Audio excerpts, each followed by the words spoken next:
Hey everyone, today is day 16 of our practice challenge, and today is all about using different bowings so that you can really challenge yourself. Before I get started, don't forget to subscribe right here, right now. Click that little bell button, and of course, I'm also on Instagram, Cellist Wendy Law, and on Facebook. Let's talk about different kinds of bowings. Of course, there's so many different types of things you can do. I want you to choose a difficult passage, or if you're just a beginner and you're just learning a scale, that's fine. Use that scale, use different bowings, and you'll see that with different bowings, you will have different results. So let me show you. We can obviously use separate bows.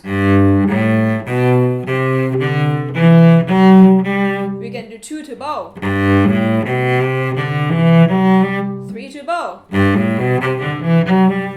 or 4 to the bow. And here comes the wacky ones.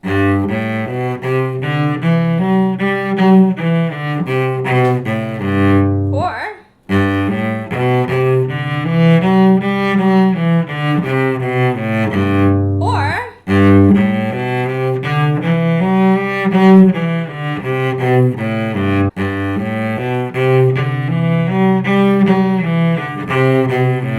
one more.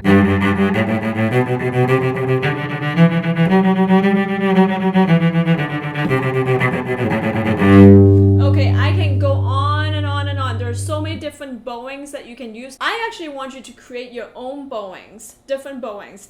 The purpose of this is to train your arm to be more flexible, to be more coordinated with your left hand, and that's really how you do it. So again, whether it's a concerto, a sonata, a piece, or a scale, or a simple arpeggio, whatever it is that you want to do, I want you to create your bowings. Now, if you do want some inspirations, I do have a book for you which has a lot of different bowings for like exercises. You can borrow some of those if you really can't think of one. I want you to show me what you've got on Instagram, so be sure to tag me with this tag right here, right down below right now, and let me know what bowings you've created and how it feels. So let me know down below. And right now, of course, I'm doing this fun video exchange. If you send me a 5 to 10 minute video, I will send you back a video showing you my suggestions, ideas, and feedback. And I'll put all the information down below on how you can do that, all right? We're almost there, you guys. Hang in there. Thank you so much for joining, and I'll see you tomorrow back right here and on Instagram.